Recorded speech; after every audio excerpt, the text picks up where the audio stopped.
નમસ્કાર, આપ જોઈ રહ્યા છો પ્રકોપ ન્યૂઝ. હું છું આપનો એન્કર.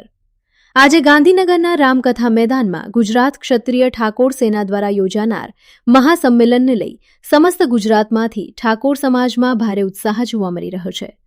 મહાસંમેલન પૂર્વે આયોજન અને વ્યવસ્થાઓની દેખરેખ માટે કલોલ તાલુકા ઠાકોર સેના પ્રમુખ શ્રી મહેન્દ્રસિંહ ઠાકોર, તાલુકા ઠાકોર સેના પૂર્વ પ્રમુખ શ્રી અશોકજી ઠાકોર, ગાંધીનગર તાલુકા ઠાકોર સેના પ્રવક્તા શ્રી રાજુજી ઠાકોર, પિયજ ગામ સમિતિ પ્રમુખ શ્રી સુરભા ઠાકોર અને ગાંધીનગર જિલ્લા ઠાકોર સેના પ્રવક્તા શ્રી કાનભા ઠાકોર ઉપસ્થિત રહ્યા હતા. આગેવાનોના જણાવ્યા મુજબ રાત્રે યોજાનાર મહાસભા માટે તમામ તૈયારીઓ પૂર્ણ થઈ ચૂકી છે અને સમાજની એકતા, શિક્ષણ અને ભવિષ્ય માટે આ મહાસંમેલન મહત્વપૂર્ણ સાબિત થશે. હવે વધુ વિગતો સાથે જોડાઈએ અમારા સંવાદદાતા પ્રવીણસિંહ ઠાકોર સાથે, જે ગાંધીનગરથી સીધો અહેવાલ આપી રહ્યા છે.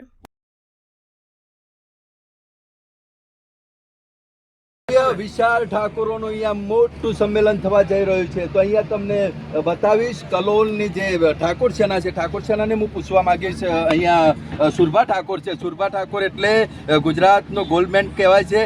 એમને પ્રશ્ન પૂછીશ, કલોલની અંદરથી કેટલી બહોળી સંખ્યામાં આવશે, ઠાકોરો શું કરવા માંગો છો, અને મેસેજ આપો કે ગુજરાત આખું રાહ જોઈ રહ્યું છે, તમે શું કરવા માંગી રહ્યા છો, એનો જવાબ આપજો.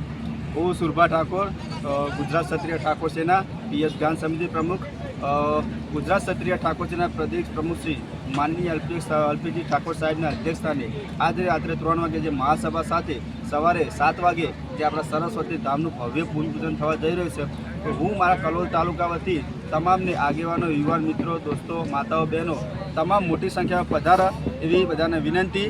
આવો સૌ સાથે મળી આ ભગીરથ કાર્યના સાક્ષી બનીએ. જય માતાજી, જય ઠાકોર સમાજ. ગુજરાત રાહ જોઈ રહ્યું છે કે રાતના 3 વાગે ઠાકોરો શું કરશે ને કયો મેસેજ આપશે. અલ્પેશ ઠાકોરની રાહ જોઈ રહ્યા છો ને રાત્રે 3 વાગે એના જવાબો આપશે કે અલ્પેશ ઠાકોર શું કરવા માંગી રહ્યા છે, ગુજરાતને કઈ દિશા તરફ લઈ જશે, ગુજરાતના તમામ આ ગુજરાત ક્ષત્રિય ઠાકોર સેના કઈ જગ્યાએ લઈ જવા માંગે છે. અલ્પેશજીનું આ ભવ્ય રાત્રે 3 વાગે કાર્યક્રમ હશે.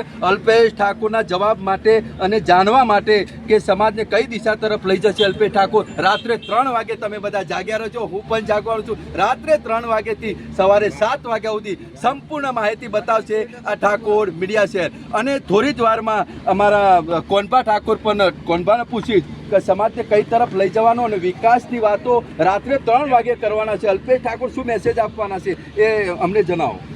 સદીઓથી ભારતની અંદર જ્યારથી આઝાદી મળી ત્યારની માનનીય એલપીજી ઠાકોર કહેતા છે કે દરેક સમાજ આઝાદ થયો, પણ મારો સમાજ અત્યારે હાલ પણ ગુલામીમાં હતો. જે શિક્ષણની વાત કરીએ તો જે આ મુખ્ય હેતુ મહાસંમેલનનું શિક્ષણ તરફ છે.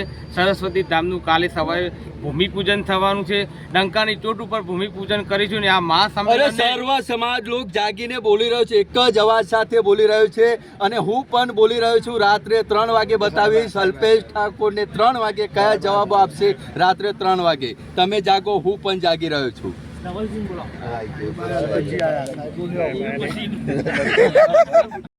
ઠાકોર સેના 26મી જાન્યુઆરીના આ પ્રજાસત્તાક નિમિત્તે અહીંયા રામકથા મેદાન લાવ્યું છીએ. અત્યારે આ રામકથા મેદાન છે. અહીંયા ગુજરાત ક્ષત્રિય ઠાકોર સેનાનું આજે રાત્રે 3 વાગે મહાસંમેલન થવાનું છે.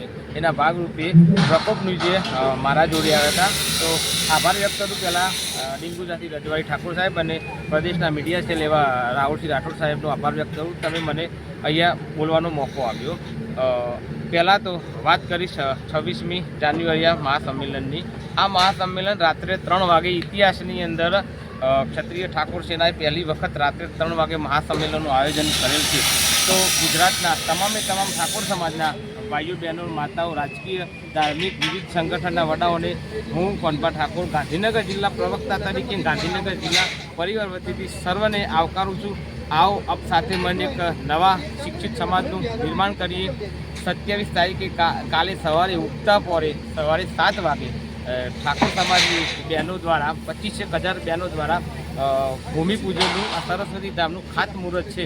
તો કાલે સવારે વહેલા આપણે 7 વાગ્યાનું આયોજન છે. એ પહેલાં આજે 26મી રાત્રે 3 વાગે મહાસભા છે. લગભગ અંદાજો મીડિયા લોકોએ આપ્યું છે કે 1 લાખથી વધુ ઠાકોરો ભેગા થવાના છે, પણ લાખ નહીં પણ 3 થી 4 લાખ ઠાકોર સમાજના આગેવાનો, ભાઈઓ બહેનો બધા ગુજરાતભરમાંથી આ મેદાનની અંદર છે.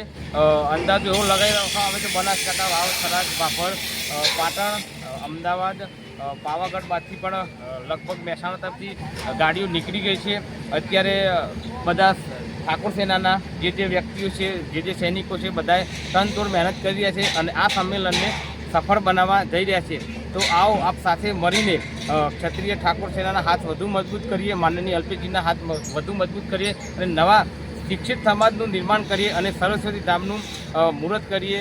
આવો આપ સાથે મળીને આજે રાત્રે 3 વાગે મહાસભાની અંદર હું કોનબા ઠાકોર દરેકને આવકારું. જય જય ભારત, જય જય ગરીબ જીતા, જય ઠાકોર સમાજ.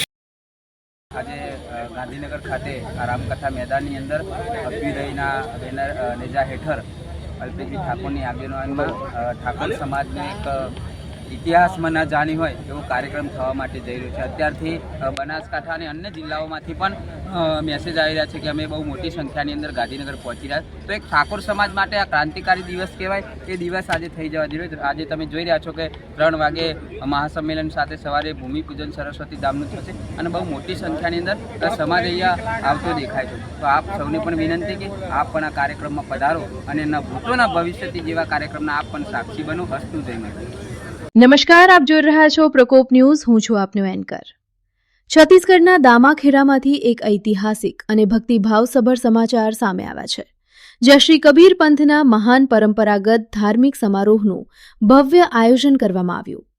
છત્તીસગઢ રાજ્યના શ્રી કબીર ધર્મનગર દામાખેડા ખાતે આજે તારીખ 23 જાન્યુઆરી 2026 વસંત પંચમીના પાવન પર્વ નિમિત્તે પરમ પૂજ્ય પંથ શ્રી હજૂર પ્રકાશ મુનિ નામ સાહેબના પાવન કરકમલો દ્વારા નવોદિત પંથ શ્રી હજૂર પરમ પૂજ્ય ઉદિત મુનિ નામ સાહેબના ચાદર તિલક વિધિ સમારોહનું ભવ્ય આયોજન કરવામાં આવ્યું હતું.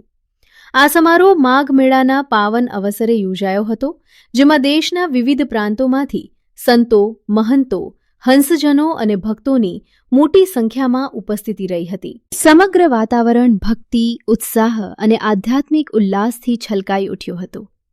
આ પ્રસંગે પોતાના વક્તવ્યમાં પંથ શ્રી હજૂર પ્રકાશ મુનિ નામ સાહેબે શ્રી સદગુરુ કબીર સાહેબના પંથની પરંપરા અને મહત્તા અંગે પ્રકાશ પાડ્યો હતો. આપ સાહેબે જણાવ્યું હતું કે વસંત પંચમીના જ પાવન દિવસે 8 ફેબ્રુઆરી 1990ના રોજ તેમનો પોતાનો ચાદર તિલક સમારોહ યોજાયો હતો, જે સ્મરણ કરીને આજે ગુરુ પરંપરાનું દાયિત્વ હજૂર ઉદિત મુનિ નામ સાહેબને સોંપવામાં આવી રહ્યું છે.